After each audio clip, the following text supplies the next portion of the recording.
Le 20 août 2019. Je rappelle que c'est la date anniversaire du congrès de la Souma aussi. Alors, on ne peut pas parler de la Kabylie uniquement.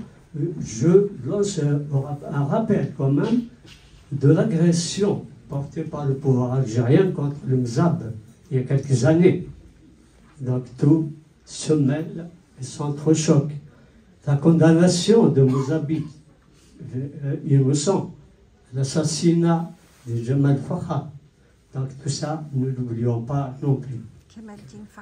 L'affaire de l'Arban Nathirathim nous renvoie également à nous-mêmes, à notre histoire, à notre vision du monde, de la politique.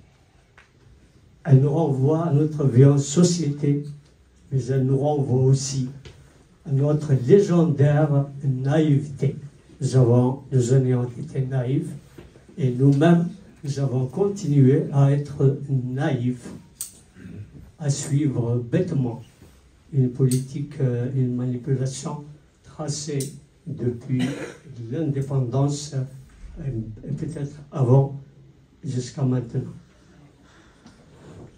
En ce sens, il faudrait donc que nous fassions notre autocritique, car le destin de la Kabylie n'est pas la repentance. Au plan constitutionnel, l'Algérie est déclarée terre arabe. Donc l'autochtone, un mazir, est dépossédé de sa terre. L'ancestralité est remplacée par une entité étrangère, arabe et islamique. Dans ce schéma-là, le kabyle, mais pas notamment, mais pas que, on parlera normalement de toute la majorité, mais là nous parlerons de la Kabylie. Donc le kabyle devient un avatar d'un esprit mécréant qu'il convient absolument de faire taire.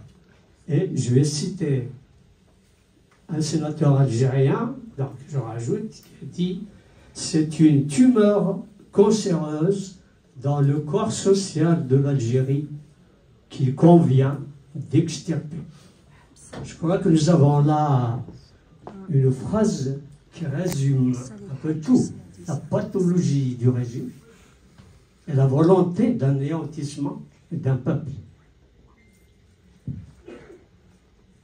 L'assassinat politique et physique du Kabyle, en fait, n'est pas récent. On peut déjà remonter au mémorandum de 1948, déposé par les courants religieux messalistes aux Nations Unies, qui a exclu totalement la mazérité, et a fortiori la kabilité. On peut parler de l'assassinat des leaders nationalistes kabyles suite à la crise dite berbériste de 1949.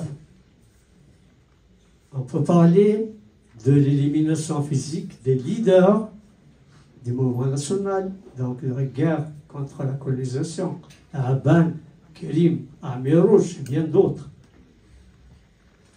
On ne peut pas non plus oublier la guerre de 1963 à 65 du pouvoir d'Alger contre la Kabylie, dite guerre du FFS. On peut en parler dans les débats et donner quand même des éléments autres. Et donc tout, il y a les crimes et les actions et les exactions commises de 65 jusqu'à 2001. On arrive donc au printemps noir de 2001, où un fleuve de sang, le Kabyle, a coulé. Un massacre de masse par un pouvoir qui a fait de la terreur et du meurtre la branche forte de sa gouvernance. Cet acte guerrier, parce que c'est un acte de guerre contre la Kabylie, on peut dire non, c'est un acte de guerre. Je le juge en tant que tel, personnellement, a induit une irréparable déchirure dans les croyances, en un pays multiculturel, hérité de la naïveté de nos aînés, qui pensaient que ce pays était le leur, ou du moins qu'il en faisait partie. Quelle déception! De là donc naîtra la question Kabyle, qui ira de l'idée d'autonomie à celle d'autodétermination.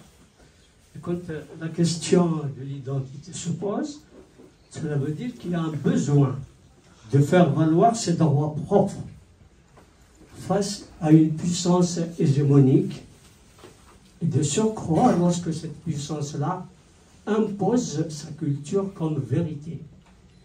Et à travers l'histoire, nous pouvons voir que ceci est souvent source de massacres, d'épuration ethnique et de drames de toutes sortes.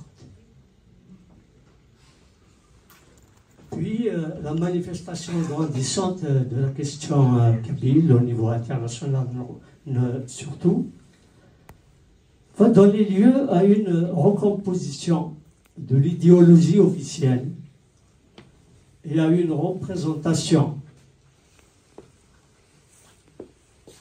identitaire qui sera fondée sur la soumission absolue à l'entité arabe et islamique. Tout le reste sera balayé. Dès lors, le système politique algérien ne fonctionnera plus que sur la base de cette soumission, tout en développant sa politique de violence barbare.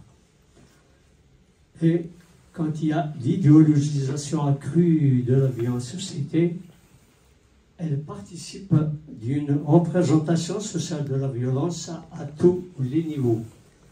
Et on a vu en Algérie, jusqu'à même ailleurs du reste, jusqu'à une vision de Dieu, de la religion, qui est basée essentiellement sur la punition. Donc tout ce qui est spiritualité, liberté de conscience, tout ça est balayé.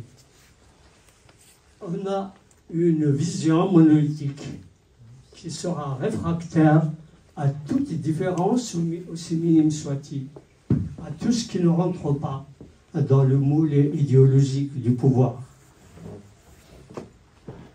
Et donc, la réflexion sera écartée, l'idée et la parole seront fustigées.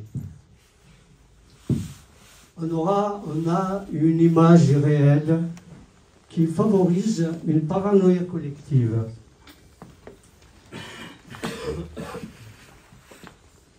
Un déclenchement donc de peur et de haine de tout ce qui ne rentre pas dans ce